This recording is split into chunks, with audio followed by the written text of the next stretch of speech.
How excited were you to get on the ice and start seeing your players out there? It was great. I mean, it was finally great to get on the ice and do something meaningful besides video or designing practices. I really liked the energy our guys brought today. Overall, how did you like the two sessions? I thought the first session was really good, quick and fast. They really absorbed what we were trying to teach them out there. Second group started a little slow, but they worked in.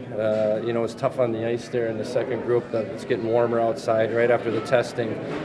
So, you know, we tried to push the pace a little bit with them. They responded well, and overall, I really liked in both groups what we accomplished today. I know it's tough coming off an on-ice test for players to have a practice, but we touched a little bit of neutral zone in our team concept. And you showed them right away what to expect from you. I mean, when you didn't like what you saw, you brought them together and let them know. Well, I just thought it was a little sloppy. Our execution needed to be better, and I just thought I'd address that because we want to play fast, and if you don't execute, you're not going to be able to play fast. But I thought they did a great job and responded. Both groups worked really well and hard today because on-ice testing, you guys know, it's tough on the legs, but they mentally fought through it and did a good job.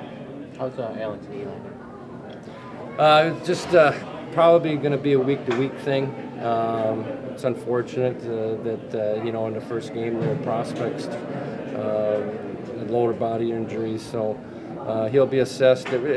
Guarding on the side of caution because it's so early in the season for him, and we'll reevaluate that on a day-to-day basis as well. How about like you said, is he close?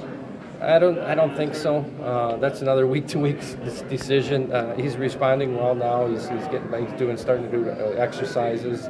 So you know, he's close to getting back on the ice. But as far as anything else, as far as I know.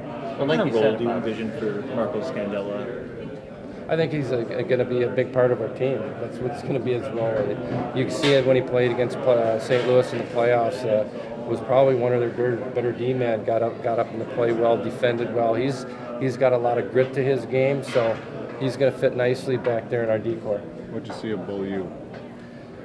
Nathan's a really terrific skater. You know, it's tough to handle pucks when we're doing our neutral zone regroup and movement because it was bouncing so much. But I really handles the puck well. He's got great acceleration. Has great mobility.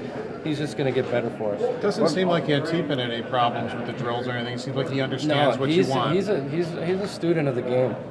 He was talking to our assistant coaches, mainly Chris Height, and he really absorbs a lot, likes to watch a lot of video, trying to understand our concepts, and you know, he's like a sponge, and it's great to see. So there's no communication gap with no. I mean, that? Obviously you got to speak a little bit more slowly and really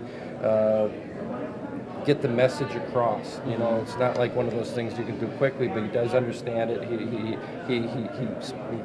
absorbs it quickly, and he can relate it to the ice. What are your first impressions of him as a player? I'm sure you saw some video, and I know it's only one practice, but what are your first impressions? It's great. I mean, I thought all our D moved the puck real well. He's a terrific skater. He reads well.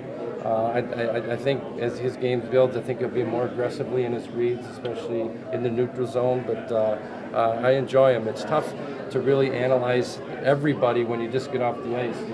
I think it's more of a conversation for a coaching staff to look at guys. And again, it's one practice, you know, after an on-ice test, so I don't throw too much weight into that. Tomorrow, the next day, will be better. We'll start getting into more of our concepts. What did you see from Pominville, what he brings as an established veteran and that leader? Well, like you said, you just said it. I mean, he's a great role model for our young guys. He's a professional through and through, and you know, I like that he stepped out in the stretch and took charge, and you know, he leads by example. Obviously, you're going to be changing lines up through this training camp. What can we read from the first day? The lines and the pairing. Just a lot of blue guys and a lot of yellow guys out there. No, I'm just kidding. No, I did think, you know, we're trying to get our guys used to some sort of lines, but I'm sure there's going to be changes.